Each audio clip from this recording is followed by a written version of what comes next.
Les meilleurs moments et endroits pour méditer.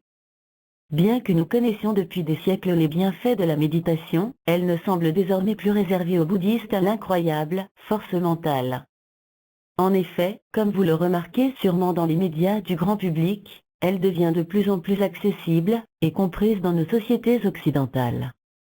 La méditation peut se faire à différents moments de la journée, à différents endroits et de différentes façons. Il s'agit surtout d'un état d'esprit, d'un moment de réflexion sur soi et sur le monde qui nous entoure, que vous pouvez inclure dans des activités variées, en solo ou avec ceux que vous aimez. Apprendre à vos enfants à méditer s'avère extrêmement positif et bénéfique dans leur développement mental et physique, et cela peut se faire de plusieurs façons. Vous pouvez par exemple leur apprendre à s'asseoir en silence, les yeux fermés, et se concentrer sur le battement de leur cœur ou leur respiration.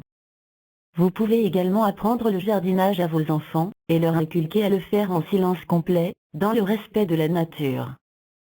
Quel que soit votre style, voici quelques conseils pour choisir l'endroit et le moment qui vous conviennent pour méditer. Le meilleur moment pour méditer. Le meilleur moment pour méditer est tout simplement le moment qui vous convient le mieux. Selon les anciens professeurs de yoga, le lever et le coucher du soleil sont les moments les plus propices, mais votre emploi du temps vous prouvera peut-être le contraire. Le matin peut être le moment le plus agité de la journée pour certains, et le soir le moment où le cerveau a abandonné tout effort pour d'autres.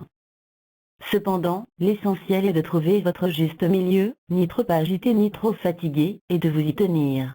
Comme pour toute activité, l'important, c'est la régularité. Vous pouvez également vous essayer à différents moments, et découvrir celui qui vous convient le mieux. Le matin avant la douche, s'il fait calme, et que vous êtes seul. Le temps de midi dans un parc ou une salle vide. L'après-midi après votre séance de gym par exemple. Le soir une fois toutes les activités de la journée derrière vous. Il est important que vous prévoyiez ce moment de méditation comme une tâche à part entière de votre emploi de temps, et de n'y manquer qu'en cas de force majeure. La méditation est une question de discipline et de force tranquille. De plus, notamment dans nos vies pleines d'obligations professionnelles et familiales, c'est notre moment à nous, et nous le méritons bien. S'il vous arrive de devoir manquer une séance, prenez un instant pour le reconnaître.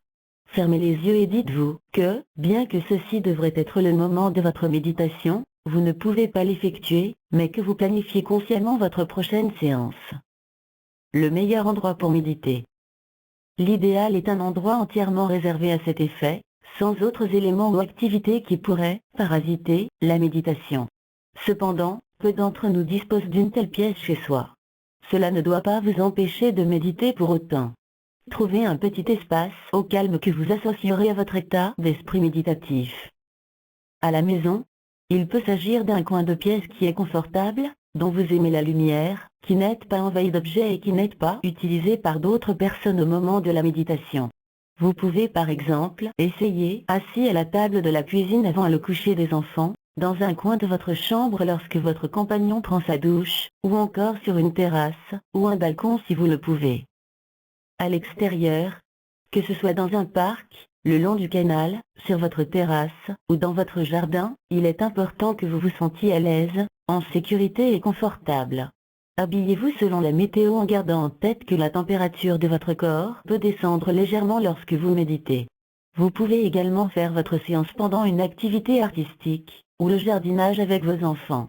Vous profiterez ainsi ensemble des bienfaits très similaires qu'apportent la méditation et le jardinage.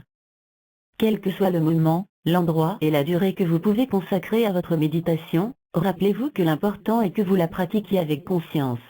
De 2 minutes de respiration profonde au bureau à une demi-heure de lévitation mentale, la méditation est un véritable état d'esprit.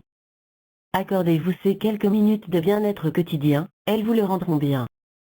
En effet, de nombreux bienfaits de la méditation sont prouvés, comme la diminution du stress et des tensions physiques et l'augmentation de l'énergie et l'amélioration de la créativité.